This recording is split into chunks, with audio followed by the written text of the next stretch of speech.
சுக்கு மல்லி coffee powder எப்படி பண்ணலான்னு பார்க்கலாங்களா? நான் வந்து 2 டீஸ்பூன் வந்து வர மல்லி எடுத்துருக்குறேங்க. சுக்கு வந்து 25 கிராம் எடுத்துருக்குறேன். 1 டீஸ்பூனுக்கு குருமிளகு, 10 ஏலக்காய். இதை வந்து வெயிலில் காய வைக்கலாம். எங்கள் ஊரில் வெயிலே இல்லாதனால நான் வந்து ஒரு சட்டியில் போட்டு நல்லா ட்ரை ரோஸ்ட் பண்ணி எடுத்துக்கலாங்க. ரொம்பவும் வறுக்கணுங்கிற அவசியம் இல்லை. ஒரு 2 மினிட்ஸ்க்கு இந்த மாதிரி நம்ம வறுத்தாலே போதும். நல்ல ரெஃப்ரெஷிங்கான ட்ரிங்க் இது, காலையில் எந்திரிச்சோடனே குடிக்கிறதுக்கு. பார்த்திங்கன்னா அதுக்கப்புறம் சுக்கை வந்து போட்டுக்கலாம். அதையும் போட்டுட்டு ஒரு 2 நிமிஷத்துக்கு மட்டும் வதக்கிக்கலாம். ஒரு நல்ல காஞ்ச மிக்சி ஜாரில் இது எல்லாத்தையுமே போட்டுட்டு சுக்கை வந்து தட்டி போட்டுக்கலாம். நீங்கள் அப்படி போட்டிங்கன்னா அது அறப்படாது. ஸோ நம்ம வந்து சுக்கை தட்டி இந்த மாதிரி நம்ம பிச்சு போட்டோம்னா ரொம்பவே ஈஸியாக ஒரே சுற்றில் நல்லா அறப்பட்டுரும்.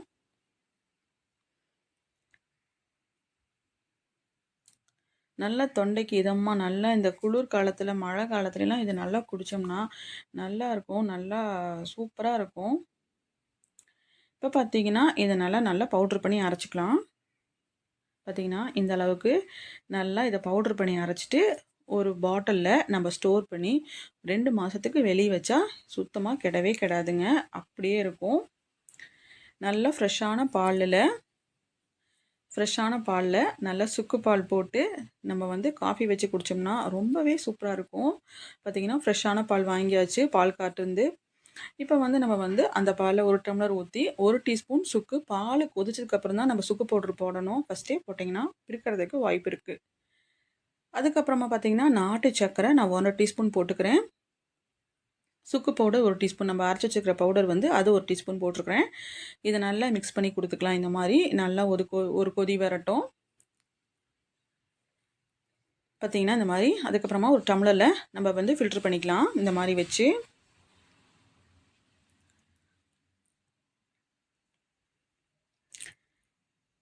நல்லா இந்த மாதிரி நல்ல மழை காலத்தில் இந்த மாதிரி நல்லா வெதுப்பாக வச்சு குடித்தோம்னா அவ்வளோ சூப்பராக இருக்கும். ஹெவன் தான் சொல்லுங்கள், அந்த அளவுக்கு இருக்கும்.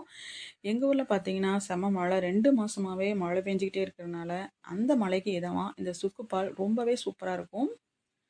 பார்த்திங்கன்னா பச்சை பசேர்னு எங்கே திரும்பினாலும் பச்சை பசேர்னு அவ்வளோ சூப்பராக இருக்குது. அந்த மலையில் பூத்த அழகான ரோசாப்பூ.